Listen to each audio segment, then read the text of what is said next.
That would bring me to my number 4 movie of 2025.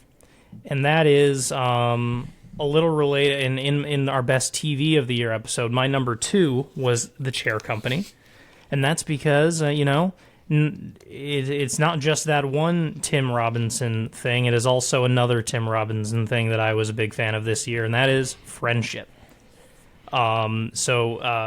Big year for Tim Robinson, and I think you should leave fans.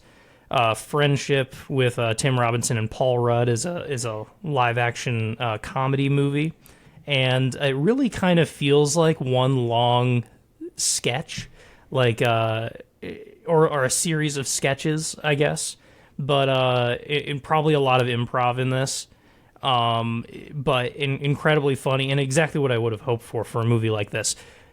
With The Chair Company, I mentioned this, and I think that this is a big factor in the humor of Tim Robinson, which is kind of a love it or hate it thing, I would assume. But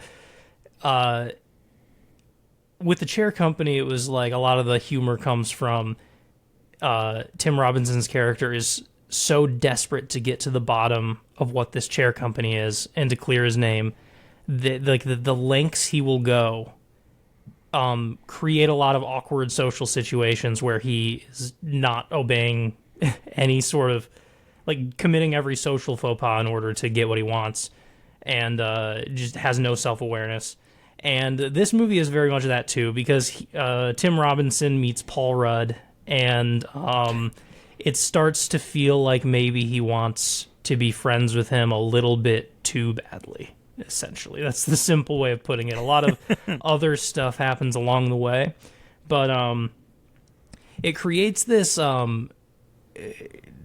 very, very tense atmosphere through the whole thing, where, like, if someone is like, I would not necessarily recommend if someone's like, oh, I want to laugh to take a load off at the end of the day. I want to just laugh.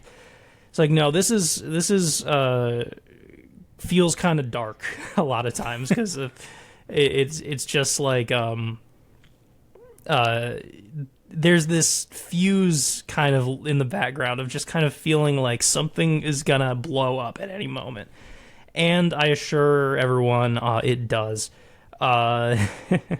There's some really great improv scenes, and a couple of the shots here I picked just because I remembered them being a couple of my favorite scenes. One at a party where Tim Robinson is just hanging out at the drums, and we get to see one of my favorite comedians these days, Connor O'Malley, pop in, and they have like a 5-minute long, I assume, improv scene.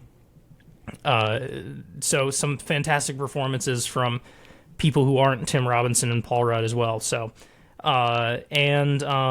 also, this movie this is where it can feel like it is a bunch of sketches that just kind of make up a 100-minute movie, because there is a scene, one of my favorite scenes, probably the best tripping, like a drug tripping scene in a movie, my personal favorite drug trip scene in a movie, where Tim Robinson's character is told that there's this thing he can take to trip, and he goes on a wild drug trip. I almost feel like revealing why it's funny makes it not funny, so I'll just say that it is my favorite and funniest drug trip scene in a movie. It all accumulates to a really good and funny ending. I love that the climax of the movie also kind of has it feels like it ends on a big joke. Like it's a great moment where like the tension breaks, and it creates one of the biggest laughs. It's like when the tension of the climax breaks, it is also one of the biggest laughs. And I thought that was really well done as well. So that is Friendship. I hope I continue to see more Tim Robinson stuff that like isn't I Think You Should Leave, and he just is in like more little movies like this doing what he does best.